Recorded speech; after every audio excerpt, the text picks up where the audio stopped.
Bom, pessoal, vou explicar algumas coisas aqui sobre o teste do coronavírus, tá? Como é que tá a situação, como que você sabe se é um teste ou outro que tem que ser feito, porque eu vi muita confusão sobre isso e como é um assunto mais especificamente médico, né? Até para mim, que sou da área, médico hospitalar, tive um pouco de dificuldade em encontrar isso daí de uma forma mais organizada. É óbvio que para alguns colegas médicos isso aí pode ser meio óbvio, muito claro, mas acredito que para muitos colegas médicos e para muitos de vocês aí que não são médicos, pode ajudar a esclarecer de uma forma mais simples esse assunto que é importante, né? Então, como é algo de utilidade pública, eu organizei aqui um esqueminha mais fácil organizado, resolvi compartilhar com vocês para ajudar vocês, porque é uma coisa que todos nós estamos passando, né? E, bom, eu estou colocando aqui para vocês o que a gente tem de dados hoje, óbvio, né? E antes disso aqui, se você não viu um dos nossos vídeos anteriores em que eu explico a diferença, que é importantíssima, básica, entre suspeito, confirmado e óbito por Covid, e a diferença também entre subnotificação e supernotificação, é importante que você entenda isso antes de ver esse vídeo aqui, tá? Mas se você já viu, vamos ver aqui agora. O que a gente vai falar aqui é sobre entender as diferenças entre esse teste rápido, PCR e o sorológico, que hoje nós temos esses três principais aí, entender como que funciona e se funcionaria esses testes em massa, que tem sido muito falado por aí, entender qual a atual conduta correta, a ideal do momento que deveria ser usada entre esses três testes, tá?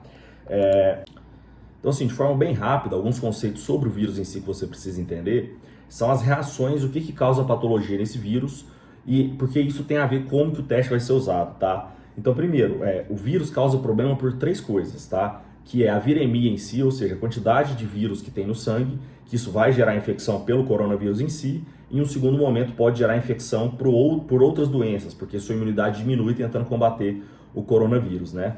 Outra reação que acontece no corpo é uma reação inflamatória grave, difusa no corpo inteiro, tá? E também ocorrem microtromboses, microtrombos, né, coágulos vão ficando presos e espalhando pelo corpo todo em pequenas veinhas, tá?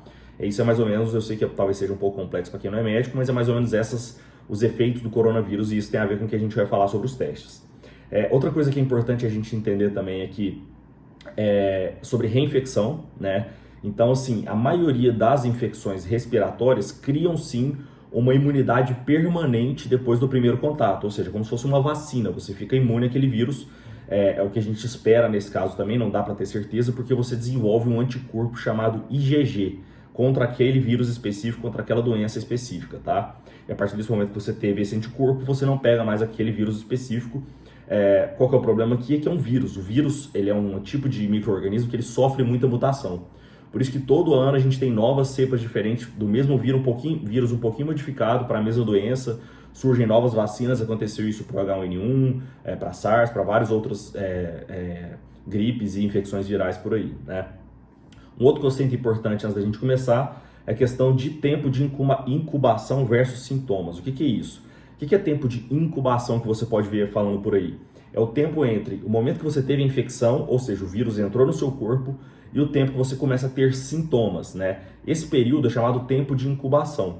E nesse período é muito difícil identificar o vírus em exame e também você não passa para outras pessoas, porque o vírus não começou a se multiplicar ali dentro, então não é qualquer espirro, qualquer gotícula que sai do seu corpo que vai ter vírus ali. Então, geralmente, você começa a ter sintoma quando esse vírus já multiplicou mais e você começa a passar para outras pessoas também quando esse vírus já multiplicou mais, né? E quando ele para de multiplicar, que a viremia dele cai também, ele também para de passar para outras pessoas, né?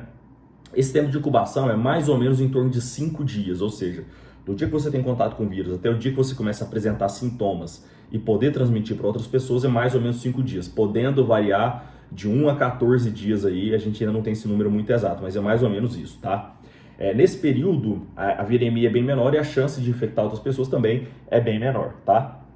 Então, outra coisa também que é importante a gente falar sobre a notificação, como eu falei que é importante você ver o vídeo anterior, é que a gente tem mais ou menos dos confirmados cerca de 12 a 15 vezes menos do que é a realidade, ou seja, dos confirmados que tem coronavírus de verdade, provavelmente é 12 a 15 vezes mais do que tem dos confirmados, né? E aí existe um tempo de atraso aí também que é importante a gente entender, que é mais ou menos cerca de 10 dias de atraso, ou seja, os dados que a gente olha hoje de confirmados são mais ou menos dados de 10 dias atrás. Então, isso existe um atraso, provavelmente hoje, o dado que você vê hoje, ele é pior do que parece, né, do que na verdade, de 10 dias atrás. porque isso existe um problema entre a comunicação das secretarias do país inteiro, que o Brasil é um país continental, né, com o Ministério de Saúde, tá? Então existe esse problema de atraso de compilar todos esses dados e falar quantos casos tem confirmados, tá? O tempo de óbitos é mais fidedigno, sim, tá? É quase em tempo real mesmo, né? Diferente confirmado de óbito por coronavírus, né? Como eu falei para vocês. E esse crescimento ainda vai ser mais exponencial, por isso que eu tô achando importante trazer isso aqui para vocês, porque começou pelas classes A e B, né? Então, a classe A e B tem acesso a atendimento privado, por estilo de vida e conseguir se isolar mais, tem menos aglomeração, menos pessoas dentro da mesma casa, ou do mesmo cômodo às vezes, né? E depois agora que está indo para as classes C e D, classes mais baixas, tá? Então provavelmente possa ter que ter um pico maior agora no próximo mês por conta disso, né? Esse pico, muitos acreditam que vai ser mais ou menos em meados de maio, né? A gente achava que ia ser ali final de abril, mas parece que ia ser mais para meados de maio, né? E vão ter tempos diferentes em cada local do Brasil, porque o Brasil é um país continental com características diferentes em cada lugar. Em alguns locais ali no Nordeste, Norte, talvez até já esteja chegando esse pico. Agora ali São Paulo, Rio de Janeiro, alguns locais mais para o sul, provavelmente vai ser mais ali para meados de maio ou até mais para frente aí, né? Mais ou menos isso. Então, quais são nossos 3 tipos de testes, né? Como eu falei, é o teste rápido, o sorológico e o PCR, né? Existem tipos diferentes de testes dentro de cada categoria dessa, tá? Mas vamos olhar para esses 3 tipos como se fossem tipos únicos para facilitar aqui, né? Como que é feito cada um? O teste rápido é o que é feito uma picadinha no dedo, que você colhe pela gotinha do sangue ali. O teste sorológico, ele é o que é feito colhendo sangue mesmo na veia, para você ver a sorologia no seu sangue. E o PCR, que é o padrão ouro, a gente vai falar um pouco disso, é o do suave nasal, que é um cotonetezinho que você coloca no nariz ou dentro da cavidade oral, dependendo se a pessoa estiver entubada ou tiver com traqueostomia, coloca já na traqueia mesmo, você passa ali o cotonete e vê se tem o vírus ali, né? A sensibilidade de cada um, ou seja, a chance de dar falsos negativos ou falsos positivos, ou seja, não pegar alguém que tem o vírus e dar negativo, ou alguém que não tem o vírus e isso dar positivo, né? No teste rápido é 50, 60%, 55% mais ou menos de sensibilidade, ou seja, muito baixo, né? E o tempo dele de ficar pronto é alguns minutos, tá? Já o sorológico, aquele que você colhe na veia mesmo, é 90% de sensibilidade, já bem mais alta, né? E o tempo para ficar pronto geralmente é alguns dias. Alguns já estão fazendo aí 1, 2 dias, dependendo do lugar faz em 7 dias. Aí vai depender um pouco da logística e da eficiência do sistema de cada lugar e do teste que está sendo usado em cada lugar, tá? E o PCR, a sensibilidade dele é a maior de todas, que é aquele do cotonete mesmo, que é de 99%, ou seja, a chance de errar muito pequena, 1 em 100 só, né? E o tempo dele ficar pronto geralmente é 1 a 2 horas, tá? Só que dependendo do lugar também, você vai demorar 4, 5 horas, ou dependendo vai demorar até alguns dias para ir, voltar, fazer esse teste, não sei se faz no lugar, naquele hospital, naquele laboratório específico, depende de cada cidade, cada hospital, cada instituição, tá? Bom, sobre o teste rápido especificamente, qual que é o problema dele aqui, né? É que se ele dá positivo, o risco de falso positivo é muito grande. Ou seja, nesse caso, ele até ajuda, só que você vai ter que confirmar com sorológico ou PCR, porque não dá para garantir, como ele é só 50, 55% de sensibilidade, não dá para ter certeza. Então você vai ter que fazer o outro de qualquer forma. E quando ele dá negativo, o falso negativo é muito grande, então ele mais atrapalha do que ajuda, porque você pode desperdiçar dinheiro do sistema, porque você tem um risco de mandar a pessoa para casa falando que ela não está infectada, sendo que 4 em 5 de cada 10 vão estar, sim, infectados se fizer o teste e der negativo, né, dessas pessoas infectadas aí. E aí essa pessoa vai estar transmitindo para outras pessoas, né? Então, assim, e o custo dele, assim, lógico que ele é vendido por muito mais, porque existe todos os outros custos aí que a gente vai falar um pouco disso, mas vamos supor que o custo dele seja de R$10, você está desperdiçando R$8 em cada R$10 gasto pelo sistema, porque se der positivo você tem que confirmar com o outro logo, e se der negativo não dá para você ter certeza. Então não faz tanto sentido hoje em dia, né? Apesar que estão tentando vender por aí pra caramba. O custo é mais ou menos cerca de R$10 a R$50, dependendo do lugar disso aí. Pode ser até mais, lógico, depende da operação de cada um. E o timing dele, o que eu estou falando de timing, quando eu falo de timing aqui? É o tempo entre que a pessoa começou a ter o primeiro sintoma até você conseguir identificar algum vírus ali. Ele é um pouco mais tardio, tá?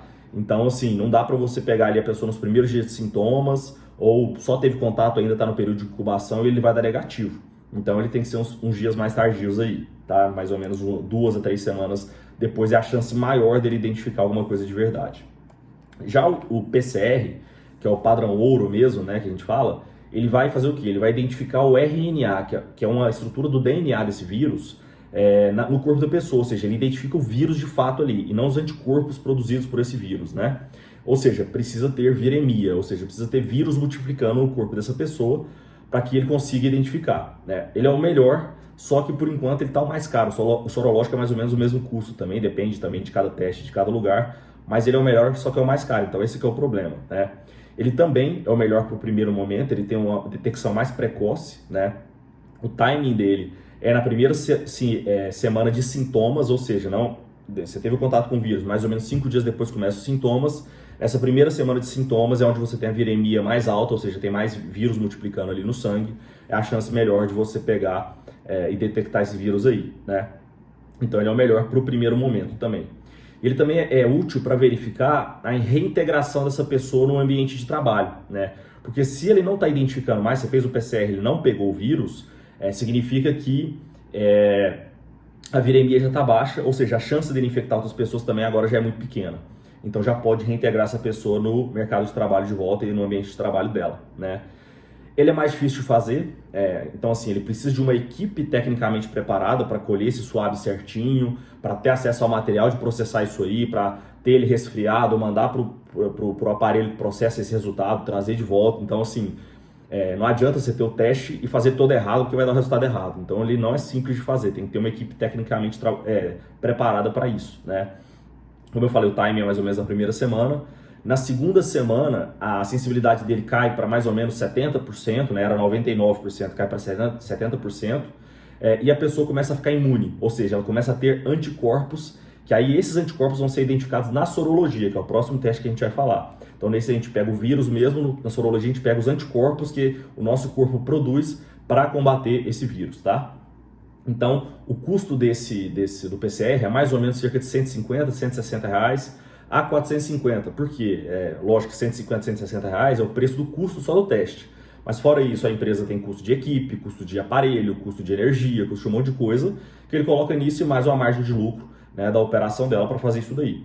Então, envolve outras coisas como qualquer outro negócio aí, e mesmo que for público no sistema, o custo também vai ser maior, porque o sistema também tem equipe, tem aparelho, tem várias outras coisas, o custo para o sistema público também é maior, né? Então, isso é por isso que é difícil fazer teste em massa com um preço desse, né?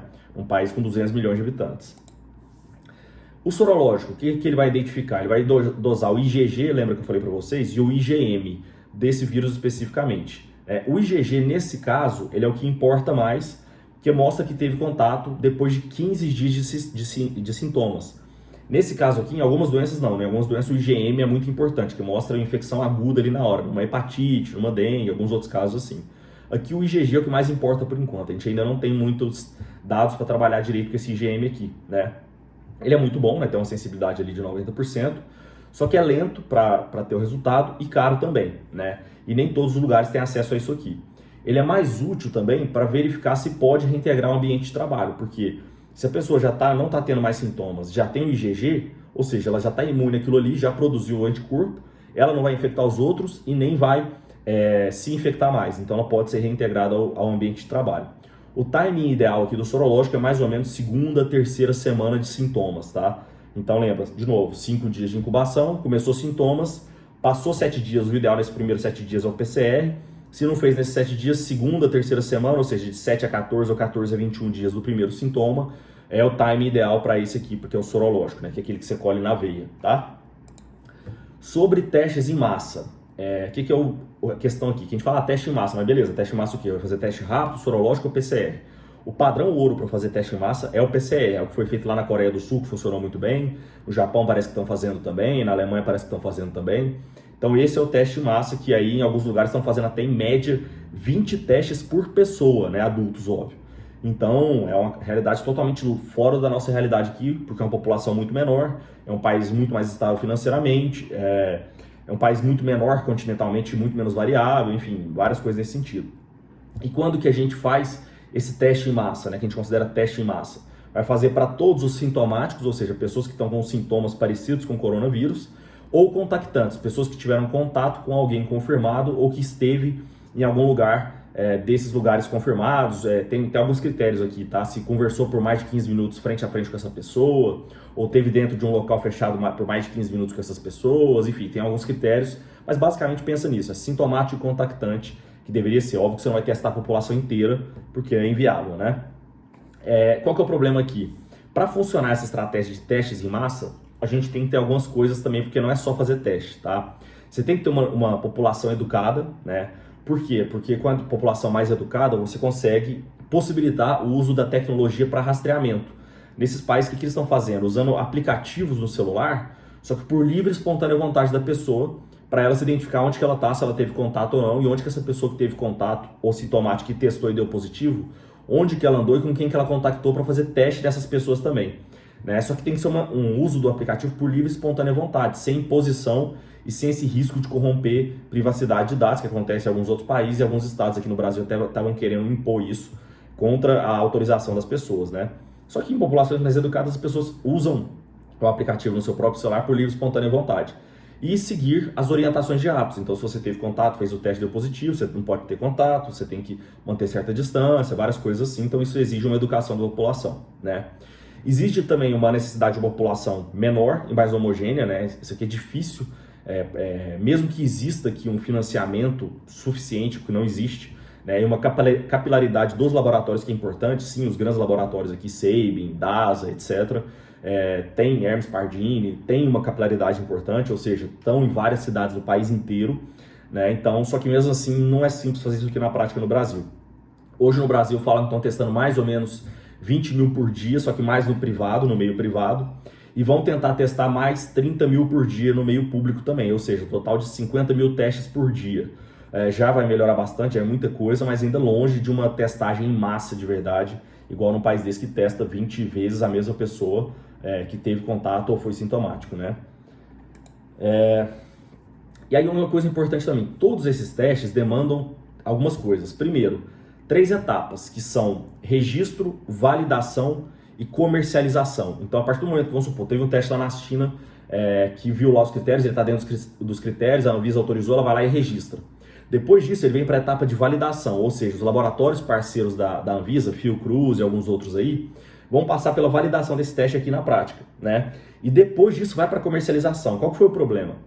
Esses testes começaram a chegar aqui no Brasil e em outros países também, direto para comercialização. Depois depois do registro, já melhorou um pouquinho, né? Tem registro pelo menos e vai direto para comercialização. Só que sem essa validação desses laboratórios. Então fizeram a ordem inversa e está tendo um monte de teste de qualidade baixa, com muito falso positivo, muito falso negativo, alguns falsos mesmo, né? Teste falso, enfim, várias coisas nesse sentido, porque não passou por esse processo no meio dessa pandemia, né? O certo é ter essa validação da Anvisa primeiro, não é só registrar, né, como eu falei, e teve essa questão de vir, essa questão toda ao contrário, né? Tem que ter uma equipe tecnicamente preparada para todos esses testes, né? Inclusive o mais simples, até o próprio teste rápido da gotinha do dedo, existe uma técnica certa para isso, né? Se você estiver num hospital, numa instituição ou num laboratório que ele não sabe fazer a técnica certa, a chance de fazer errado fica maior ainda, né? Para o paciente, tem que ser feito para o paciente certo, então a gente falou, tem que passar pelas etapas certas, tem que ter uma equipe tecnicamente preparada, tem que ser para o paciente certo, ou seja, paciente sem sintoma você não faz, tem que ser o paciente contactante, aí no caso deveria ser o PCR, paciente com sintomas recentes, aí também seria o PCR, ou paciente já saindo dos sintomas, ou seja, está naquela fase mais tardia de 2 a 3 semanas, aí nesse caso seria sorologia.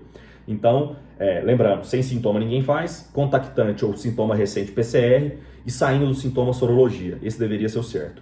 E também o último ponto, no time certo, que também é muito variável. Então, primeiro para detectar, tá naquela fase de sintomas, né, que você tem que ver se a pessoa está com o vírus ou não. E depois a gente quer verificar se fez anticorpo, ou seja, se essa pessoa tem imunidade já contra o vírus, que a gente vai ver o IgG na sorologia. Então, lembrando, todos esses testes tem que ser 3 etapas, tem que seguir as etapas, tem que ser com uma equipe tecnicamente preparada, tem que ser para o paciente certo, com sintomas, sem sintoma, sintoma recente, já saindo dos sintomas, e no time certo, ou seja, você está querendo detectar o vírus ou detectar se o paciente já está saindo disso e se desenvolver imunidade, tá?